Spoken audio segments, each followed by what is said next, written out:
Good evening.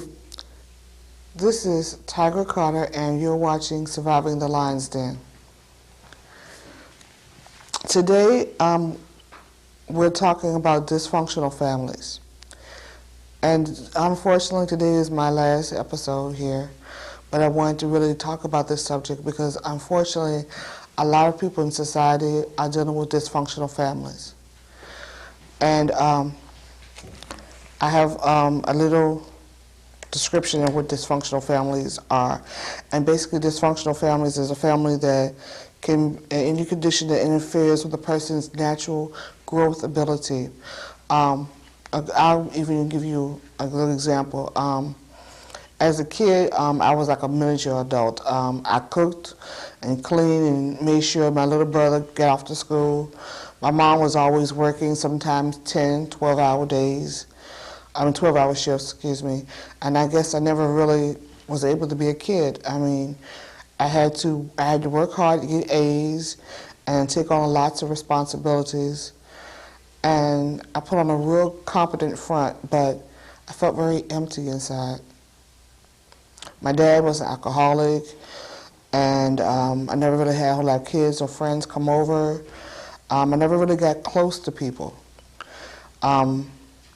And now I don't seem to know how to really get close to others. I really don't know how to be in a good, normal relationship.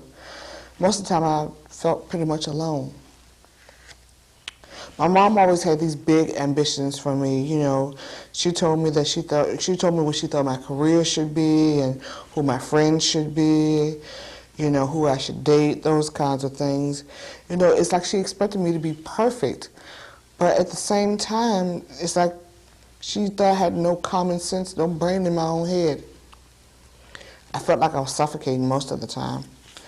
But when I felt the least little bit of independence or the least little bit of being my own person, she made me feel guilty and shameful for trying to be different or trying to break free or trying to be on my own. And this is like an example of, you know, dysfunctional family. You know, when problems and circumstances such as alcoholism in family, mental illness, abuse, even extreme parent control or rigidness interfere with normal family functions, the effects can linger on children for the rest of their lives. Adults raised in dysfunctional families frequently report difficulties forming and maintaining intimate relationships, maintaining positive self-esteem, and trusting others. They feel they've lost control, and they deny their feelings and reality. This is some of the ways of dysfunctional families. And dysfunctional, you know, in normal families, you have a tendency to have periods where everything is fine, and then there are periods where, you know, because somebody might die, somebody loses a job, that kind of thing, the family gets very stressed, and, you know, sometimes they take it out on each other because they're very stressed. But normally it goes back to being normal after the stress or the pressure relieves itself and dies down. Dysfunctional families, however, they just tend to have chronic problems, chronic illnesses, and the children don't consistently get their needs met.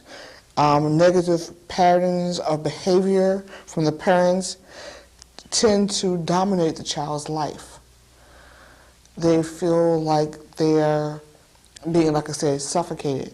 That was the kind of things that I felt when I was growing up in my family. Unfortunately, my family was and still is dysfunctional.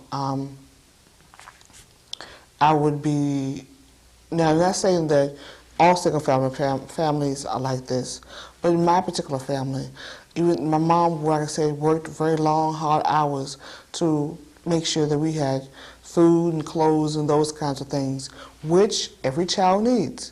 But at the same time, me being a child, I also needed love, affection, attention. And she gave it to me in small spurts. It wasn't